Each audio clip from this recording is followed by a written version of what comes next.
All right, not too long ago, I actually wrote a review about the Sharper Image Super Wave Oven. This is basically it's a large glass bowl with a plastic side, which allows you to grab a hold of it so you can hold it. Now, basically, I got this oven so that we could cook in the office. Now, if you, let's say you're working in a school, or let's say you're working in a office and people have to bring food and lunch in and they want to heat it up and whatnot. The question some people may have on your minds when you're looking at this thing in a Walmart or a Kmart or whatever it is does this thing work well? Well, here's what I'm going to do. I've had this thing out for a while, but I never ever thought to actually videotape it. So this is what it looks like. Basically, it's a halogen light bulb inside here, and there's a fan that causes convection heating to occur.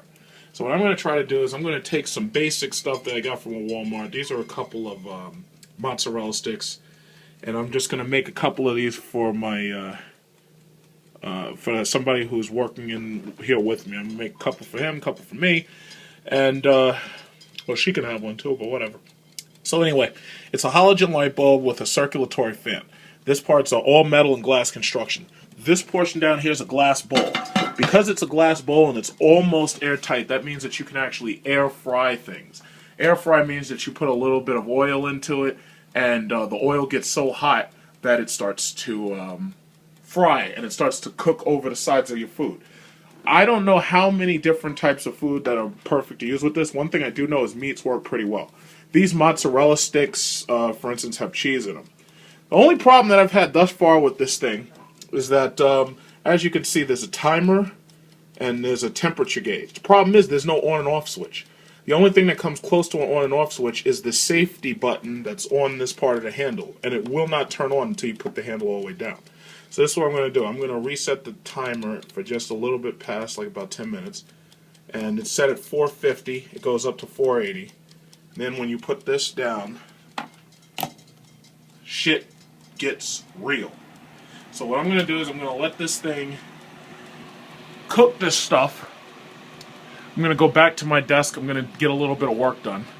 I'm going to let this thing cook. And we're going to see how well it did. The Super Wave Oven, as far as I've seen thus far, because I've made, we've heated up some office lunches like chicken and whatnot, and we've heated up, somebody heated up a sandwich like last week or something.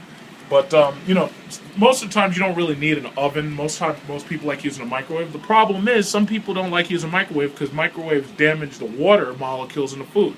So what happens when you want something like a toaster oven, but you don't want to do as much cleaning? Well, that's where the Super Wave Oven is actually a pretty cool option to have in your office. Now, I'm going to cook this food, and then I'm going to stop this video. I'm going to come back after the food is finished, and we'll see how everything comes out.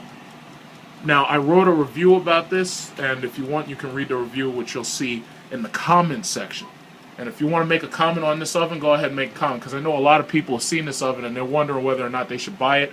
Thus far, I haven't really seen too many reviews on it, except like on Amazon. And, alright, so we're going to come right back and see what it's like when the food is finished. What I may do is I may get a knife, and I'm going to cut one of these things open so you can see how well it cooks the inside of it. Because basically, some food, all you got to do is heat it up. This type of food, all you got to really do is heat it up, because most of the stuff is already pre-cooked if you're shopping at like Walmart, BJ's, or Costco. But I've actually cooked raw meat in this thing, and it's come out pretty well.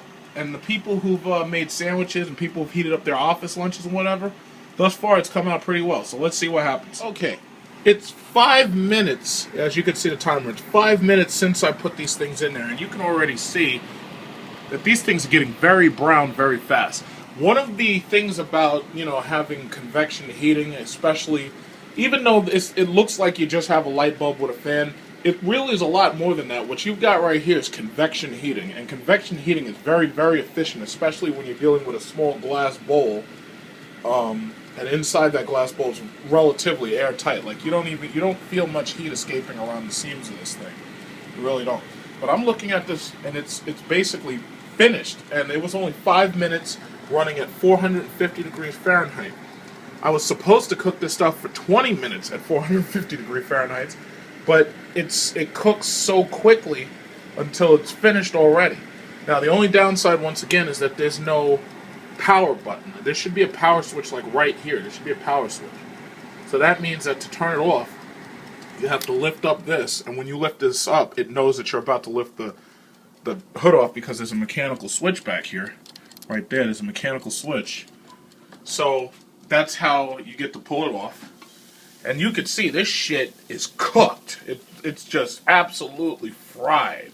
And it only took 5 minutes, what normally would have taken 450 degrees Fahrenheit for 20 minutes. It took less than about 5 minutes.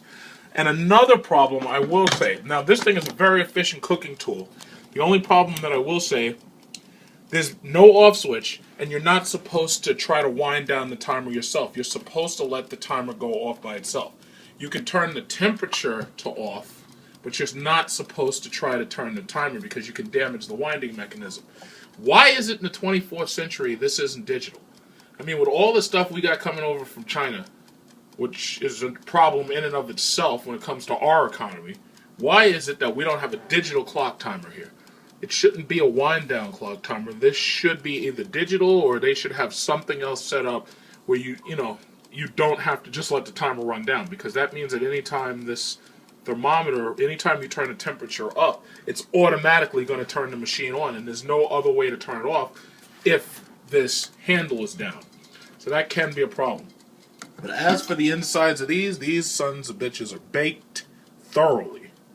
And that's exactly, they didn't look like that when they came out of there, they were frozen. They look and smell fantastic. So does the Super Wave oven work? Yes, it does. So far I've seen it works best on meats. It cooks them a lot like the George Foreman grill does. And I've heard a couple of reviews, people said that it doesn't cook bread very well. Sometimes they say the bread's inside is doughy. But I've never actually really made bread. I only make like cakes and sometimes donuts and stuff around the office. Like we make like basic stuff, just to give us favors for employees and whatnot. So it's a tough call until I actually make bread. But thus far, I have nothing but good things to say about this oven. So if you want one, go ahead and buy one.